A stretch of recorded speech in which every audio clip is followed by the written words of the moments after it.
What's the reason for electing so many persons to represent the people? तो एक ही आदमी कर लेता फिर तो मेरा यही कहना है कि ये नहीं होना चाहिए। नमस्कार, मैं राजेश शर्मा। कल लोकसभा में वन नेशन वन इलेक्शन को लेकर एक प्रस्ताव पेश हुआ। हालांकि उसमें विरोध भी हुआ, विपक्षी दलों ने एक साथ विरोध किया। बाद में ये प्रस्ताव गृह मंत्री के सुझाव पे ये जेपीसी कमेटी में चला गया।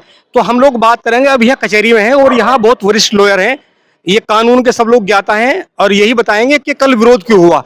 सरकार का ये कहना है कि अगर वन नेशन वन इलेक्शन मतलब एक साथ विधानसभा और लोकसभा के चुनाव होंगे तो इससे भारत सरकार का बहुत सारा चुनाव में आने वाला खर्च बच जाएगा। लेकिन विपक्ष का ये कहना है कि जब तक इलेक्शन कमीशन की नियुक्ति में चीफ जस्टिस साथ नहीं होंगे, वो उस कमेटी में नहीं बैठेंगे, तो हमें लगता है कि आने वाले समय में जो चुनाव आयोग है इसकी विश्वसनीयता पे सवाल खड़े होंगे।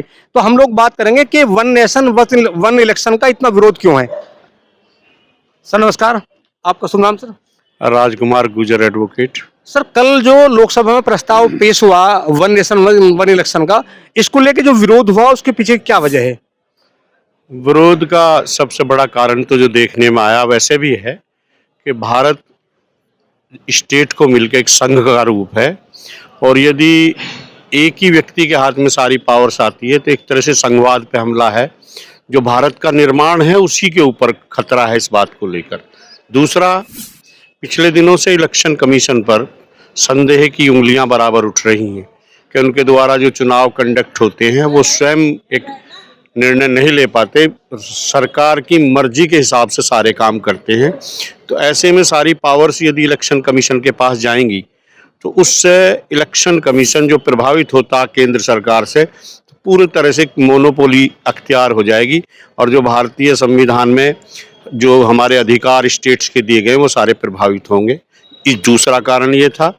तीसरा कारण उनका ये भी था कि जैसे ही किसी स्टेट में कोई गवर्नमेंट टूटेगी तो वहाँ पे बचे हुए कार्यकाल के लिए दोबारा चुनाव कराया जाएगा। तो एक नेशन एक चुनाव की बात यहाँ पे पूरी नहीं होती है।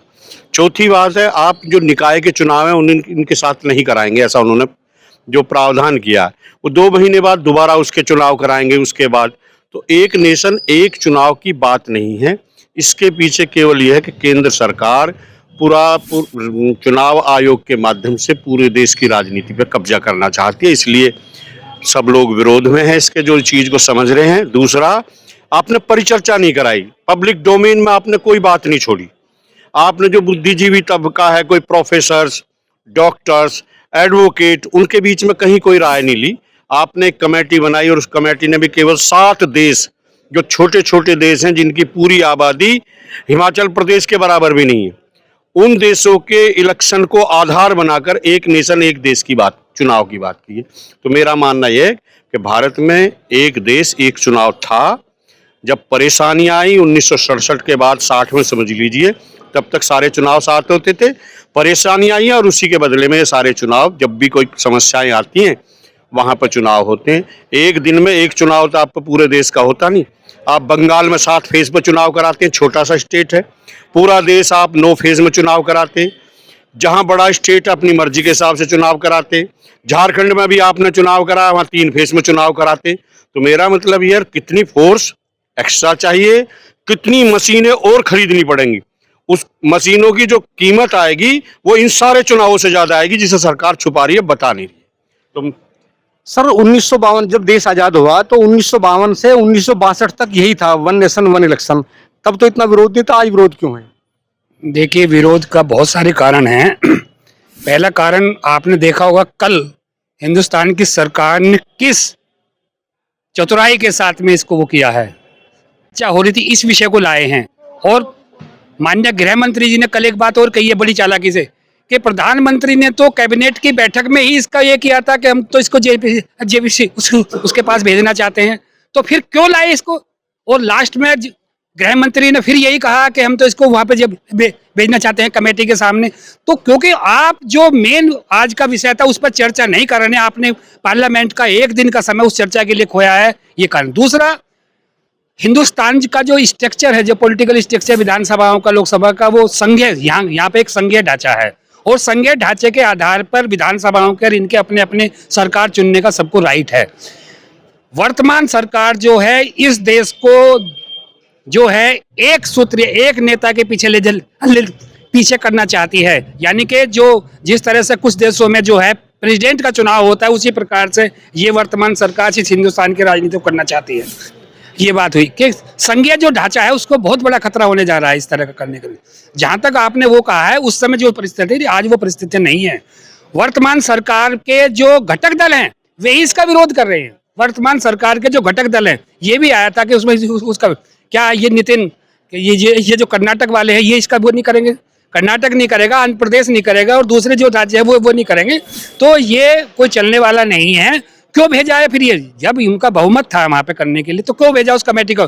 क्योंकि ये सरकार ये सरकार भी नहीं चाह रही है फिलहाल इसको पास कराना, ये इसको इसी तरह से रहा है। और जो वर्तमान मुद्दे उनको टालने के लिए ये इन्होंने पेश किया था। कल हमारे बीच में बार एसोसिएशन के महामंत्री अमित दीक्षित भी हैं, और अमित दीक्षित जी भी हैं, इनसे हम बात करेंगे। क्या ऐसा तो नहीं कि जो और बहुत सारे मसले हैं, रोजगार का मसला है, किसानों का बहुत सारा किसानों का मसला है, व्यापारियों का मसला है, शोषितों का है, दलितों का है, क्या ये तो नहीं कि इस मुद्दे को डाइवर्ट करने के लिए वन नेशन वन इलेक्शन पे पूरे देश में बहस हो जाए? भारत सरकार की मंशा जो है वो साफ नहीं है। मंशा जब तक मनोदशा साफ ना हो तब तक कोई भी बात जो है किसी भी इंटेलेक्चुअल को जचती नहीं है। पार्लियामेंट में कोई भी लॉ प्रेजेंट करने से पहले उसकी प्रतियां विधिवत तरीके से बांटी जाएं और उसके बाद उस पर विचार किया जाए। भारत का मूल सिद्धांत है अनेकता में एकता। अलग अलग भाषाएं हैं, यहाँ कोर्ट्स भी ट्रांसफर होती हैं। नैनीताल हाई कोर्ट देहरादून आ जाती है, हिमाचल हाई कोर्ट शिमला पहुंच जाती है। सब जगह की स्थिति अलग अलग है। जब भौगोलिक दशा एक नहीं है तो एक जैसे समय पे इलेक्शन हो पाना संभव किसी भी स्थिति में नहीं है। इसे एक संवैधानिक पद से अगर देखते हैं तो चुनाव आयुक्त एक है, सर्वोच्च न्यायालय का न्यायाधीश एक है, प्रेसिडेंट एक है, प्राइम मिनिस्टर एक है।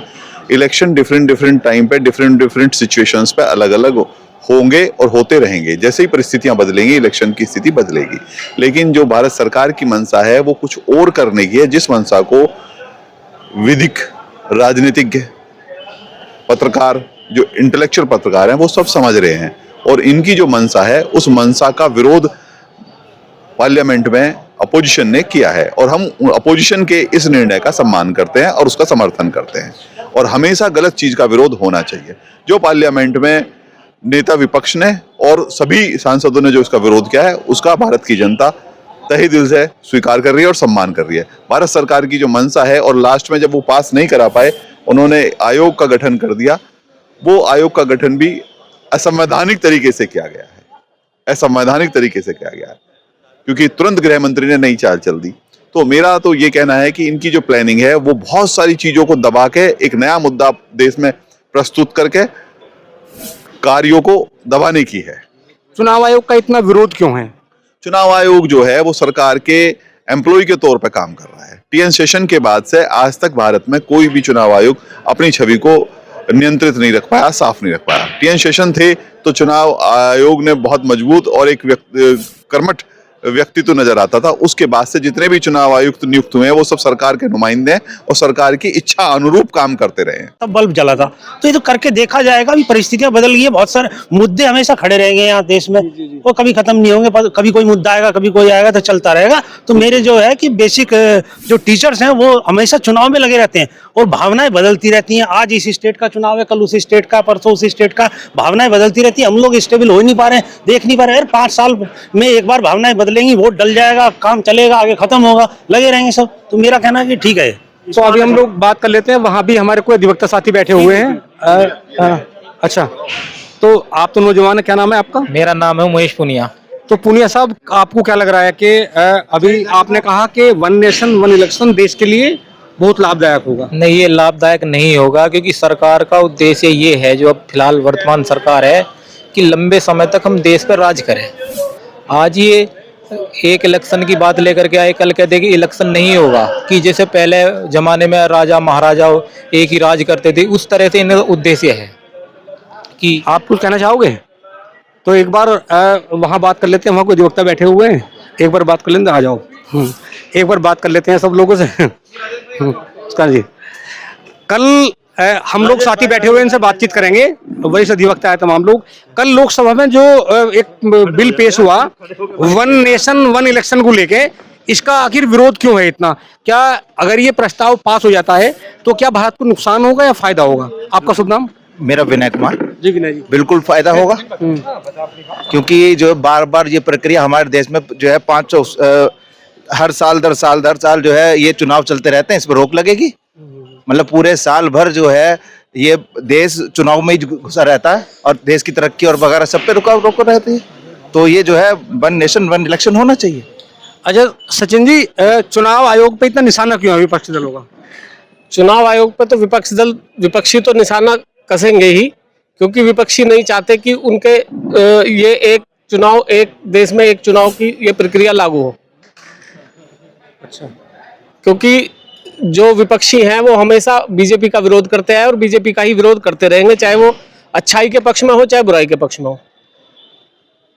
क्या ये हित में है देश के one nation one election? Rajesh भाई, ये जो यूएनडीए की गवर्नमेंट है ये हर 2 महीने में कोई जुमला लाती है, इनकी मंशा कहीं साफ नहीं होती। ये जुमला लाती है और जो विकास के मुद्दे हैं, जो और मुद्दे हैं देश हित में, उनका ज्ञान भटकाने के लिए ये वन नेशन वन चुनाव, ये और मुद्दे जो अब रोज टीवी पे आप इलेक्ट्रॉनिक मीडिया पे देख रहे हैं, कहीं रोजगार की बात हो रही है, कहीं युवकों की हायर एजुकेशन की कोई अच्छी यूनिवर्सिटी की कोई बात हो रही है, कोई फॉरेन से कोलैबोरेशन यूनिवर्सिटी के हो, हमारे बच्चे हमारे युवा वहाँ पढ़ाई करें।